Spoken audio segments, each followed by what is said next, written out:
Hello everyone, with you is Dr. Demchenko, and today we are discussing the problem of a pinched nerve again.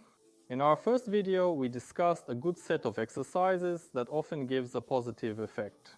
Today we will discuss an effective exercise called lumbar rotation. According to this concept, it is one of the most respected concepts in the world for treating the lumbar and lumbar pains. This exercise can significantly improve the condition of people who experience one-sided pain in the lumbar with irradiation. That is, a shooting pain in the leg to the knee or even below the knee to the foot. Let's discuss how to do this exercise safely and effectively. Before you do the exercise, try to identify a few basic symptoms that bother you. For example, you can see how deeply you can squat without experiencing pain in your leg. Or see how high you can lift a straight leg without experiencing pain in your leg. Other symptoms could be a general feeling in the spine and leg, or a feeling of muscle strength being turned on. For example, you can sit on a healthy and aching leg and see with what force the leg that is being pushed away and into the healthy leg. Why is this necessary? It's needed to understand and evaluate how exercises in lumbar rotation affect you. Exercises in lumbar rotation are performed towards the aching leg in 80% of cases. We do not twist compensatorily to the other side. This is quite important. At the next moment, we are in a state of rotation for about 3 minutes. So the exercise takes place. Let's assume that my pain is on the right and there is a radiation of pain to the right leg. Lie on your back. You might want to use a cushion or bed so that your knees can go below the level of the bed. Next, you hold on to the bed with one hand to prevent falling. Lie down about 1 arm's length from the edge of the bed so that when you turn, your thigh remains on the bed. Next, we pull our legs towards us so that the waist is round.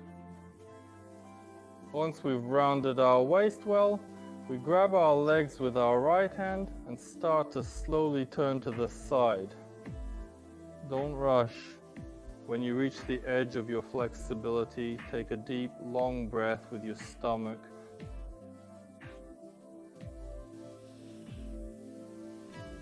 This can help you go a little further. If you're experiencing back pain, you can slightly pull your legs towards you or slightly straighten them. One of these positions will be easier.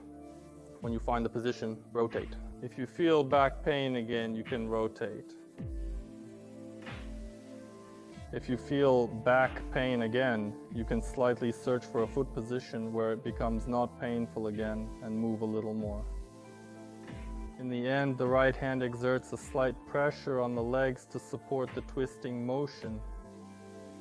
Hold this position for 3 minutes. After 3 minutes, we lower the right hand down.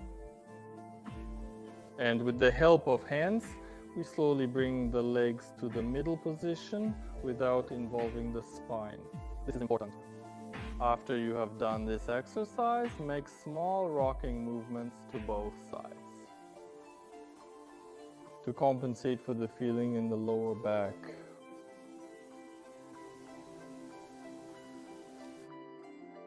Get up after the exercise through the side and definitely evaluate the symptoms you assessed before starting the exercise. That is the tilt, lift the straight leg, or the strength of the leg. You can assess the overall level of pain sensations. This exercise can be done up to 3 to 5 times a day. And it is absolutely necessary to focus on the sensations.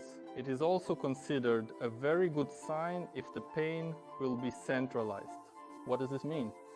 If you had pain or numbness in your foot and the symptoms moved up to the knee and the foot and calf became free of symptoms, this is considered a good sign and means that the process is moving towards recovery. If the pain was up to the knee or in the knee and it rose to the buttock, this will also be a feeling of centralization. If the pain was in the buttock and went to the center of the spine, then this will also be considered centralization. Moreover, if you, for example, had a backache, but at the same time there were symptoms in the foot or knee, and the symptoms of the foot or knee went away, but there was pain in the spine, this is also considered centralization and a good symptom. And if the pain arose more centrally, this is a good sign, and it means that soon it will decrease and in the central point. When the pain comes to the central point, you can perform the exercise from our hyperlordosis video. A big thank you to everyone. If you have any questions about the diagnosis or treatment of the sciatic nerve, write in the comments. We will definitely shoot another video with answers to questions. Bye everyone.